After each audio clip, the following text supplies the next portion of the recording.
Okay, so welcome to the first video of the image capture for 3D modeling. What we're going to be doing is we're going to be taking a series of focal stacked imagery along 2.5 degree intervals in order to reproduce and reconstruct a 3D model in Agisoft Metashape. So before we even get started, I just want to mention, make sure that your batteries in your external power pack and your flash are fully charged before you start the process. What will happen if they're not charged is eventually your flash will stop firing and you'll have a series of dark images, which you can go back and you can kind of resume the process from that point, but this will save a step if you just make sure that they're charged. And remember, in the future, there will be an AC coupler that will make batteries obsolete. You'll be able to plug that into the wall and you shouldn't have any problems, but we're still waiting for supply chains to catch up in that area. Okay, so the first thing we're going to do is we're going to power on our camera and we're going to power on the stack shot. When we power on the camera, that's going to automatically open the EOS remote utility by Canon, which is going to allow us to control everything. The first thing we want to do is set up our directory. For 3D modeling, I recommend using the Active 3D folder, and mine happens to be on an external hard drive, and I know that I've already selected the folder that we're going to be using. What I will do is just navigate to that folder because I have been taking some images yesterday to sort of move the process along. So the particular specimen, I already have it labeled. It's the identifier that ends in 28545. What we're going to do is, we'll actually open up another one, so make this kind of easy. It was imaging throughout the night, so what happened is the folders were split from February 15th to February 14th. So we're going to take all of the February 15th images, combine them with the February 14th. Okay, then we'll delete the latter folder. We'll call this one 2-35, and I'll show everybody why in a minute. Okay. So now that we have our directory set up, what we're going to be doing in this tutorial is we'll be creating a new folder within this one. So we already have our folder selected. Now when we take a picture, it's going to create a new folder here and start storing images. But you also want to change the file name sequence. So this is important for FolderX to split the files. If it sort of has a changeover in numbers, it could mess up the order. So you want to make sure you have a substantial number of digits. 5 is a good number, 5 or more. And we're going to start with file number 0. And we're going to press OK. And everybody wants to do that before they get started with imaging. Okay. The other thing we're going to need here is the workflow document that we have put together. So we'll navigate to that and open that up. That's the TPT. This is in the process of being edited in order for, basically it's going to appeal more to the Big B project because it will be set up for 3D modeling. Okay. So now we have that open. Next thing to do is go through, and what we're going to do is now configure and set up the shot. So first thing first, we want to set the camera in automatic mode. Remember, that's 4 clicks counterclockwise with the dial. Open up our live view shoot. Okay. And there is our specimen on the stage. What we're going to do is we're going to find it. We're going to kind of take the area where the pin is moving through the specimen, and we want to get everything centered. So we have our specimen on the stage. Right now it looks like it needs to be lowered slightly. So we're going to lower it to where the midsection of the specimen sort of falls right on that red line there. And this could change depending on how we tilt the specimen. So if you notice, the way that the specimen is oriented right now, there's no possible way for the camera to capture the top of the specimen or the bottom of the specimen without rotating the specimen and having to capture another sequence of images around it. So the fastest way to get around that is to actually kick the stage out a little bit, about 30 degrees, just like this. And now the camera has a way where it rotates around the specimen so that it can capture the underside and the top side at some point.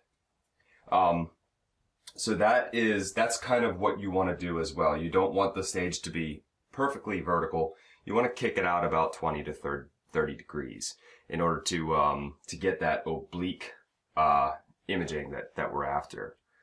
Okay, so now that that's done, what we want to do is we want to start setting up our axes.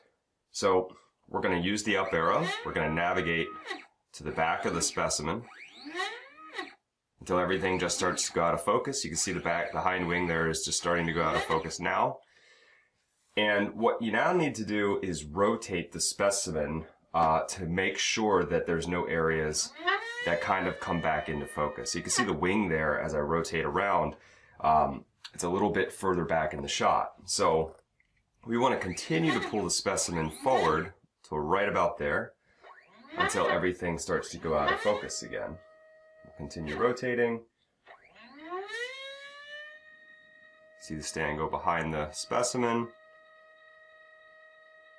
Okay, and that looks pretty good. There's nothing else that seems to be coming back into focus. So that means that the focal plane is truly behind the specimen, no matter where it is on its rotational axes. Okay, so that's our starting point. We're going to hit set for starting point, and now we're going to move through the specimen so that the focal plane is in front of everything. So here's a wing that's kind of, pretty close to the camera relative to the rest of the specimen. Again, we want to rotate this and just confirm that there are no other parts of this specimen that re-enter the focal plane. That way, we're getting a complete focal stack at every degree of change as we rotate around the specimen. It looks like that's a pretty good location. Okay, so here what we're going to do is now we're going to press set. That's our end position, and the x-axis is completely configured and set up. The next thing we want to do is move to the y-axis, which is our rotational setting. And you do that by pressing the X in the right-hand column. Okay, so now we're on our y-axis. You'll know from looking at everything that the stage eventually is going to basically get in the way of the specimen. Right there, you can see we're already starting to lose some of the specimen because the stage is in the way. So we don't want that. What you want to do is kind of move the specimen so that the stage just clears it.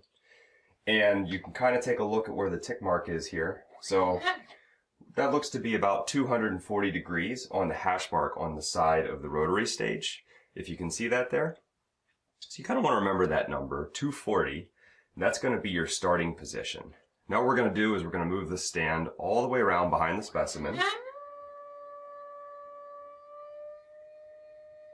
without coming too far to where that stand is then going to be in the way of the specimen again.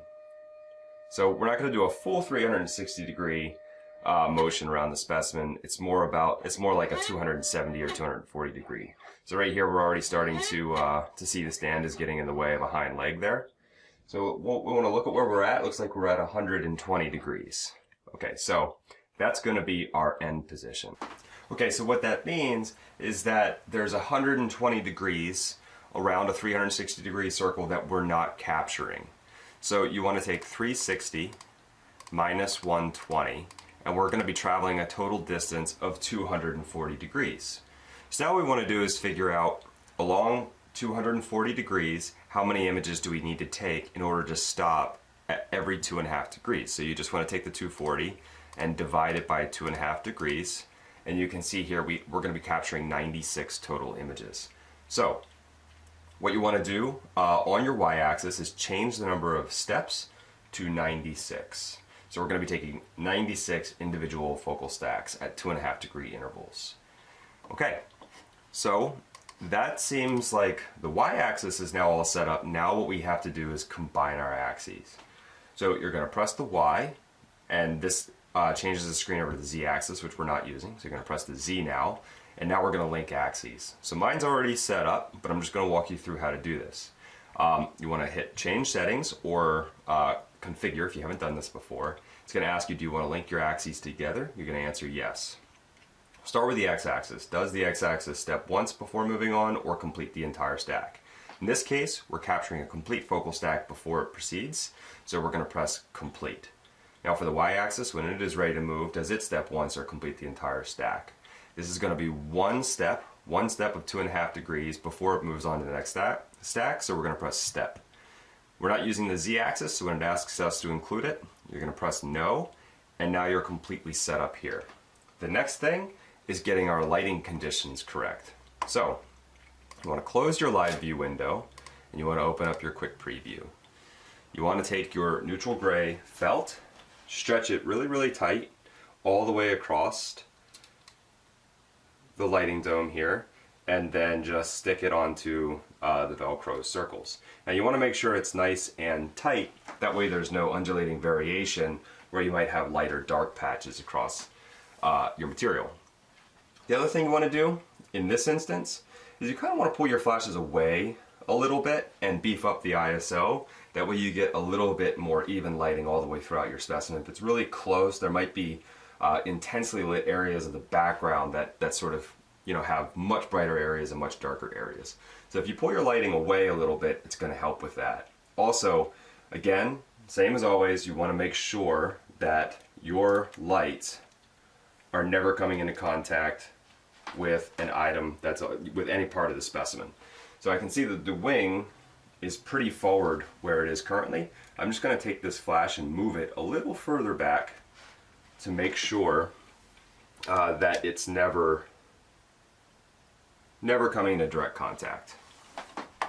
Okay, we're going to now set our camera back into manual, so that's 4 clicks clockwise.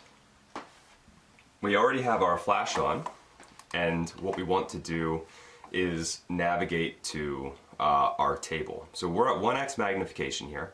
Our flash is already set at 1/32. Shutter's at 1/200. Aperture of f8. Now the ISO here is 100, but what we're doing is we've moved our flashes quite further away for 3D modeling, that we're going to increase the ISO because we need a little bit more light intensity. You need really bright balanced light to generate 3D models. The other thing here, which I want to circle back to, step size. We're using the fast workflow table here, not the high quality workflow table. So for that reason, we're using an aperture of f8. And if you'll notice, if I were to go back to the x-axis, my distance here for step size is 0.85 millimeters. So again, if you don't remember how to do that, you press distance here and you enter 0.85 millimeters, and now that's set. So now what you want to do, if you haven't set your step size, you just want to move back through the prompts to go back to the linking screen, and everything will be saved from how you had it before. Okay, so the table line is all added up except for we've made because we've moved our flash arm so far away, we've elevated the ISO. So now let's capture a test photograph. Okay, now we notice the wing, it's not super bright. That means that our light is not hitting the wing. There is some variation across the background, but not enough to affect a 3D model. It's a little darker at the bottom, a little brighter at the top. It's not too much of a worry. What is very important here is that the darker areas, this is quite a black bee, but we have this so well illuminated that you can see it's more brown or lighter colored black than it is pure black. So that's very, very good light for this. And I just want to show you an example. If we were to lower the ISO down to 500 at f8, you can see how much darker that is. You can see that the darker areas of the bee are much darker. That's going to be really hard for the 3D modeling software to pick up. Likewise, if I were to go way too bright, here's a 1600 ISO, you can see now that parts of the wing are starting to sort of blur and blend in with the background. Also not very good when 3D modeling. So you kind of want to get a happy medium right in the middle. Dark areas are bright and lighter areas are visible. Okay, so we've taken a few test shots now. We want to navigate back to that folder and delete it. And before you get going, it's not going to matter so much. You've already taken it near 0, but you could just take your starting point and take that back to 0 and hit enter. It only takes a second. So that is everything you have to do to set up image capture for 3D modeling. So what I'm going to do is I'm going to press start, and I'm going to let this run through right now, and it's going to return back to the starting rotational point, and it's going to take a series of focal stacks. This is going to show you a number as well. In this case, where I've moved through the specimen, it's going to take 37 individual images. That number you want to remember when you split up your files, and I'll show you why in a minute. The images I took yesterday, the ones I'm going to be working with, that didn't require 37 steps, it required 35 just based on where I had it, so we're going to be using a number of 35. Also, let's just say that Metashape doesn't have all the data that it needs yet because it couldn't capture about 120 degree range because the stand gets in the way. The way to get around that is to just take the bottom part of your stand here, and all you want to do is you want to rotate this section 180 degrees and run it again, and that way you're getting an axis across the specimen from this angle, and then once you rotate it, you're going to be able to see the other side of the specimen just by hitting restart. So it's a very simple step to get more data. You just want to rotate this section of your stand right here. Don't touch this, don't change the height, don't do anything else. Just rotate your specimen around 180 degrees on the pin. Okay, so that is image capture. Again, next video what we're going to be doing is we're going to be going through batch processing, splitting the folders, and then begin to process our images for Agisoft Metashape. Alright, so stay tuned for that. Thank you.